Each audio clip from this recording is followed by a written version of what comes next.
जय माता की। वेलकम बैक टू भक्ति पूजा। आज हम करेंगे सत्संग से संस्कार की कहानी। किस तरह से हमें सत्संग सुनने से या वहां पे बैठे रहने से भी कैसे पुण्य मिलता है।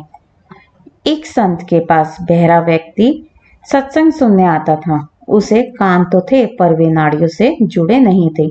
एकदम बहरा, एक शब्द भी नहीं सुन सकता था। किसी ने संत श्री से कहा, बाबा जी, वे जो वृद्ध बैठे हैं वे कथा सुनते सुनते हंसते तो हैं, पर वे बहरे हैं। बहरे मुख्यतः दो बार हंसते हैं, एक तो कथा सुनते सुनते जब सभी हंसते हैं तब, और दूसरा अनुमान करके बात समझते हैं तब अकेले हंसते हैं। बाबा जी ने कहा, जब बहरा है तो कथा सुनने क्यों आता है? रोज एकदम समय पर पहुंच जाता है। चालू कथा से उठकर चला जाए ऐसा भी नहीं है, घंटों बैठा रहता है। बाबा जी सोचने लगे, बहरा होगा तो कथा सुनता नहीं होगा, और कथा नहीं सुनता होगा तो रस नहीं आता होगा, रस नहीं आता होगा तो यहाँ बैठना भी नहीं चाहिए, उठकर चले जाना चाहिए। ये जाता भी नहीं है। बाबा जी ने उस वृद्ध को बुलाया और उसके कान के पास ऊंची आवाज में कहा, कथा सुनाई पड़ती है? उसने कहा, क्या बोले महाराज? बाबा जी ने आवाज और ऊंची करके पूछा, मैं जो कहता हूँ क्या वे सुनाई पड़ता है?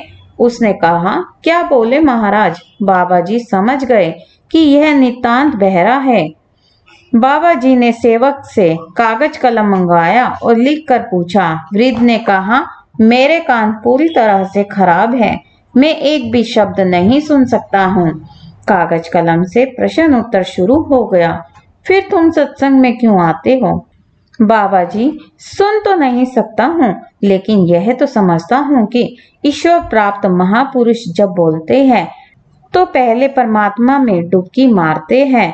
संसारी आदमी बोलता है तो उसकी वाणी मन व बुद्धि को छू कर आती है, लेकिन ब्रह्मज्ञानी संत जब बोलते हैं तो उनकी वाणी आत्मा को छू कर आती है।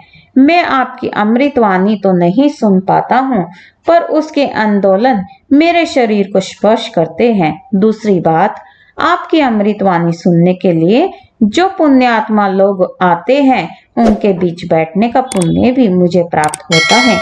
बाबा जी ने देखा कि ये तो ऊंची समझ के धनी हैं।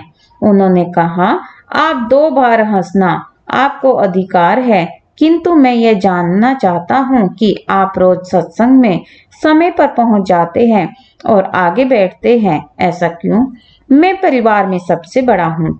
बड़े जैसा कहते हैं वैसे ही छोटे भी करते हैं। मैं सत्संग में आने लगा तो मेरा बड़ा लड़का भी इधर आने लगा। शुरुआत में कभी कभी मैं बहाना बना के उसे ले आता था।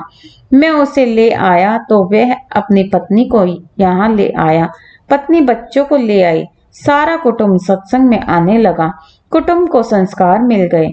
ब्रह्मचर्चा आत्मज्ञान का सत्संग ऐसा है कि यह समझ में नहीं आए तो क्या, सुनाई नहीं देता तो भी इसमें शामिल होने मात्र से इतना पुण्य है कि व्यक्ति के जन्म जन्मों के पाप ताप मिटने एवं एकाग्रता पूर्वक सुनकर इसका मनन निधि ध्यान करे, उसके परम कल्याण में संशय ही क्या।